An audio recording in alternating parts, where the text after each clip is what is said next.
Hurricane Helene brought historic flooding and catastrophic damage to the region last month.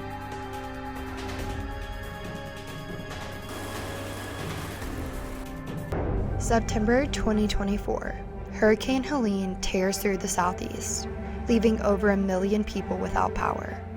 Asheville, North Carolina is devastated by flash flooding, school closures. Repairs were done on several damaged buildings, and school bus routes had to be completely remapped. There'll be many students who are getting on to the school bus at a community stop because our buses cannot safely travel into their neighborhoods. And more than 2,000 landslides. The news focused on the numbers, but behind every statistic are real people, students, teachers, families, whose lives were upended. This is the story of their loss and how schools and communities came together in the aftermath of the disaster.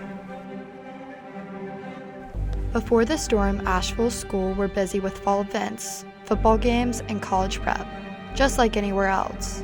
Students had routines, plans, and futures to think about. But all of that changed when Helene hit. Everything's not normal. It's going to be tough, but, we're going to get through it. Helene brought over 20 inches of rain to parts of western North Carolina. The result? Mudslides that swallowed roads, isolated communities, and left some schools completely inaccessible. Helene brought historic rainfall to western North Carolina. According to the U.S. Geological Survey, over 2,000 landslides were triggered in the mountains, damaging infrastructure, homes, and schools. Helene triggered more landslides in this region than any storm on record. Schools were forced to close for weeks. In Buncombe County, some buildings were damaged beyond use. Students and staff were displaced. Some lost their homes entirely. However, in the wake of the storm, the community came together with remarkable resolve. At Asheville Christian Academy, volunteers worked side by side to clear debris and salvage what remained of flooded classrooms. And at Asheville School, students Jim Bradshaw, Wilder Best, and Trey Cabes raised more than $12,000 for recovery. Buncombe County Schools, one of the largest districts in the area, plans to ease students back. The biggest focus for our school system is grace. And so the first couple of days, we just want to make sure that our students are okay. I'm Emma Rogers. I'm 18 and I'm from Winston-Salem, but I go to boarding school in Asheville. I'm Grace Winstead. I'm 18. I'm from Louisiana, but I go to school in Asheville, North Carolina. Okay. Can you describe what it was like the day Hurricane Helene hit? Okay, yes. It was like the night before we heard a big storm outside. We knew there was a big storm, but we didn't really know like the severity of it. And then we woke up and we had cell reception until about 12. So around noon, like we lost all reception and plumbing and like all water. So we didn't have any running water. Unfortunately, it wasn't just physical damage. The emotional toll of the storm continues long after the skies cleared. It'll be really great to check up with everybody, just to be around people again. How have your emotions been throughout the past couple weeks? My emotions have been kind of all over the place. With school schedules disrupted, high school seniors had to scramble to meet college deadlines. Others struggled to concentrate while living out of shelters or staying with relatives.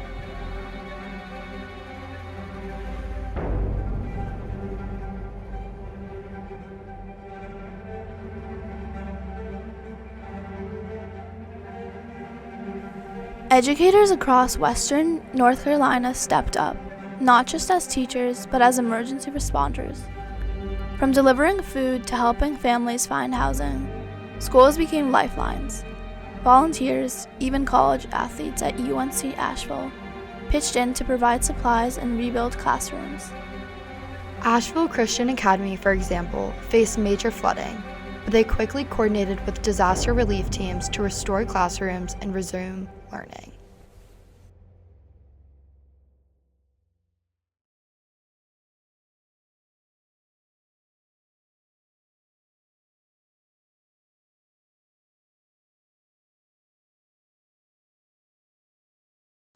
How do you think your school life was affected?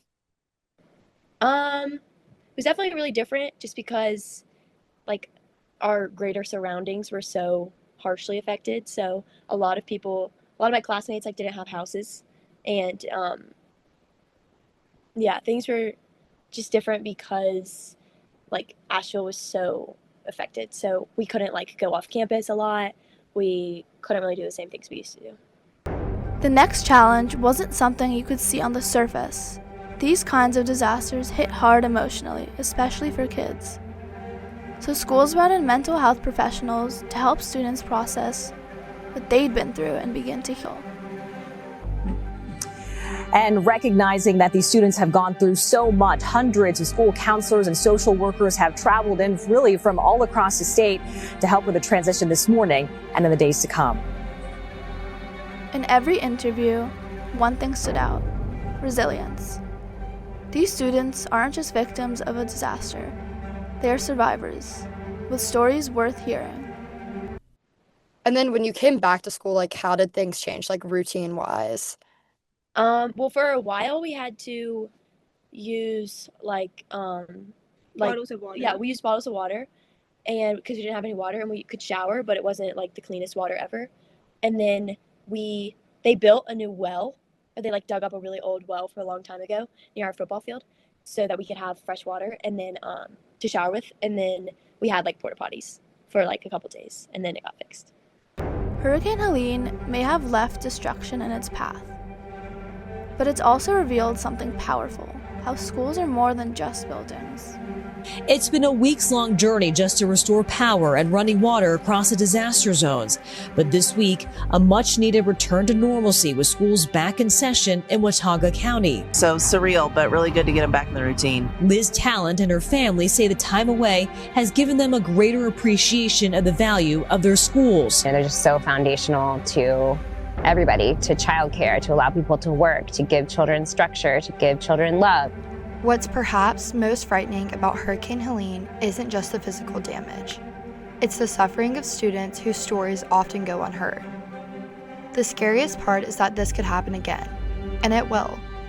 As climate events grow more extreme, it's no longer enough to respond after a disaster strikes. We need to act now. This means investing in disaster-ready school infrastructure, building strong mental health networks, and making sure no student is left behind when the storm hits. These students endured something no teenager should have to. The least we can do is make sure they're not forgotten.